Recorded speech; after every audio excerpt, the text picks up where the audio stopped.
100 years ago, you could not buy or consume alcoholic drinks in the United States.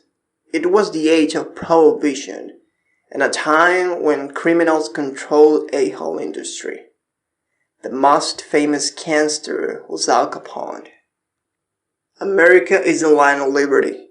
You can think what you want to think, and you can say what you want to say, but you cannot always do what you want to do without breaking the law. Today, you cannot use hard drugs because it is against the law. The law has decided that drugs are dangerous, and most people believe that the law is right. Today, in many places, you cannot smoke a cigarette in the street. But today, you can sit in a bar and drink a beer, just as long as you are not below the age limit. 100 years ago, you could not. America was dried. Alcohol was illegal. You could neither drink it, nor make it, nor buy it, nor import it, nor sell it. If you did, you could go to prison. Alcohol became illegal in the year 1919. It remained illegal for 14 years. However, it never disappeared.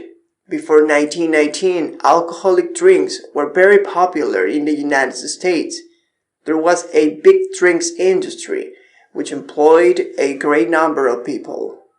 Suddenly, in 1919, the industry had to stop. Of course, it could not stop.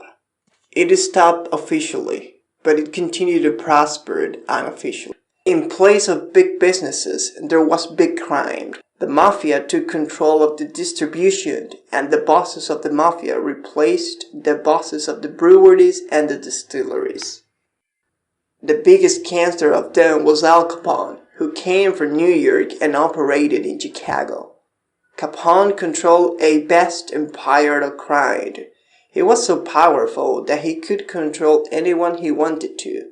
He could buy policemen, he could buy politicians. He was untouchable. In his fortress at Chicago, he was quite safe because he was a friend of the mayor, Big Bill Thompson. Big Bill liked Capone because he liked his drink. Bill and his drinking friends and the authorities made sure that Capone did not have much trouble. Capone had lots of enemies, but most of his enemies were frightened of him. They knew that Al Capone could kill them, and would kill them if they were not careful. Most policemen were very careful not to get in the way of Al Capone unless they had to. Most policemen, but not all. A small group of policemen, known as the Untouchables, were determined that Al Capone would not escape from justice forever. They took several years to do their work, but in the end they succeeded. Al Capone was finally sent to prison. However, he was never accused of killing nor of selling alcohol. He was too clever for that, and no evidence could incriminate him for that. He was sent to prison for not paying taxes.